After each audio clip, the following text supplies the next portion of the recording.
What's going on, guys? Before we get into the video, I just want to apologize for not uploading this video sooner. I really wanted to 100% this game before I rated it. And well, I think I'm pretty close. You can see it right here.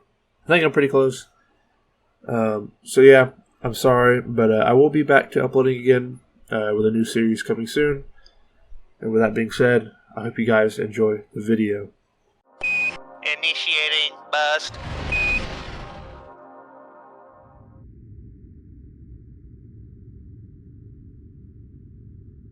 Yo, what is going on, guys? Sardine here, and today we're going to be covering Dead Island 2.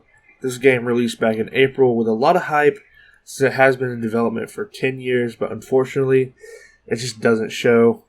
First, let's talk about the story. It was lackluster at best. None of the characters are memorable or funny in any way.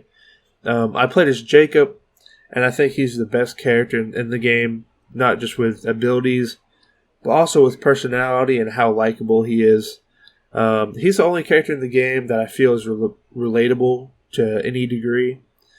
Anyway, in the game you play one of the 6 Slayers, I believe. And with each Slayer, you have special abilities exclusive to that Slayer. And you progress in the story, meeting celebrities and other survivors in focal points in LA, like Bel Air or Beverly Hills. As you progress with the story, you get more and more abilities through skill cards. You can find these throughout your playthrough or earn them to level up or complete your quest. They give you special abilities. Some can be paired with other skill cards to make one ability twice as strong. I think they did a good job designing these cards and abilities. The ending of the story is not good, to say the least, but it's not as bad as some has been saying it to be. It ends and it kind of just has you staring at the screen for a while because it's just so disappointing.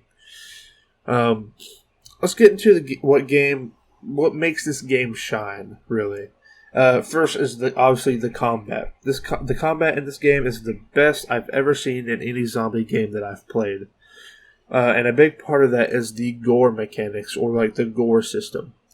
The developers introduced into this game, every part of a zombie is ultra realistic. So, say you slice a zombie's belly open, their guts will just come like dangling out, and it's very gruesome. Another small detail I noticed while I was playing is that every type of Apex variant zombie, or the special zombies, have a weak point dedicated to what makes them special. So, for example, the Crusher is like an extremely buff zombie that uses their arms to punch you and smash the ground to create shockwaves to knock you over. So if you slash or hit their arms, it'll do critical damage to them. I think that's just really awesome. Another thing that makes the game shine is the amazing soundtrack. The songs they pick for the boss fights and even just the opening sequence for the game is just great. The co-op is also a very nice feature. If you ever played Dying Light 2 co-op, it works just like that, where you can host a game or join a game, like another player's game. And whoever the party leader is, you do their quest, and you do whatever they have on their agenda, pretty much. The only problem I have with it is it's not cross-platform. However, you can play with people on older consoles. So, for example, you can play with someone on a PS4. If you have a PS5, you can play with someone on a PS4. The same thing with Xbox. So, if you have an Xbox One, you can play with people on like a Series S or X.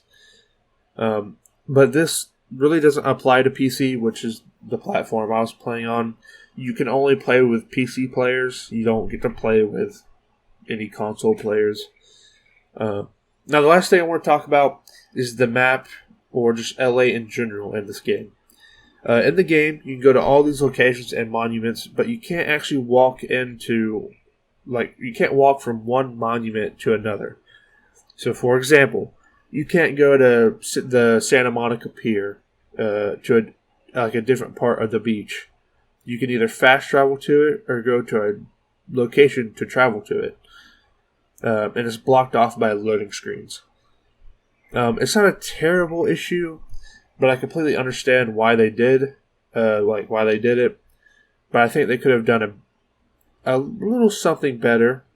Another thing about the map, you can go to all these nice little locations, but it's only a small portion of that location. So, for example, on Santa Monica Pier, you can fully explore the pier because it's collapsed.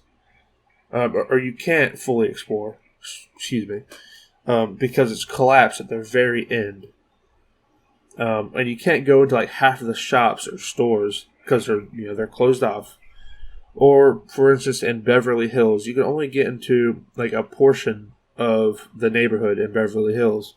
It's very underwhelming, the locations. And I think that's all I have to really say about this game. I'm going to give it a 3 out of 5 on the bus ladder. It was good, but they definitely could have done better. If you guys enjoyed this episode of the Bus Ladder, make sure to subscribe. It would mean a lot. Peace.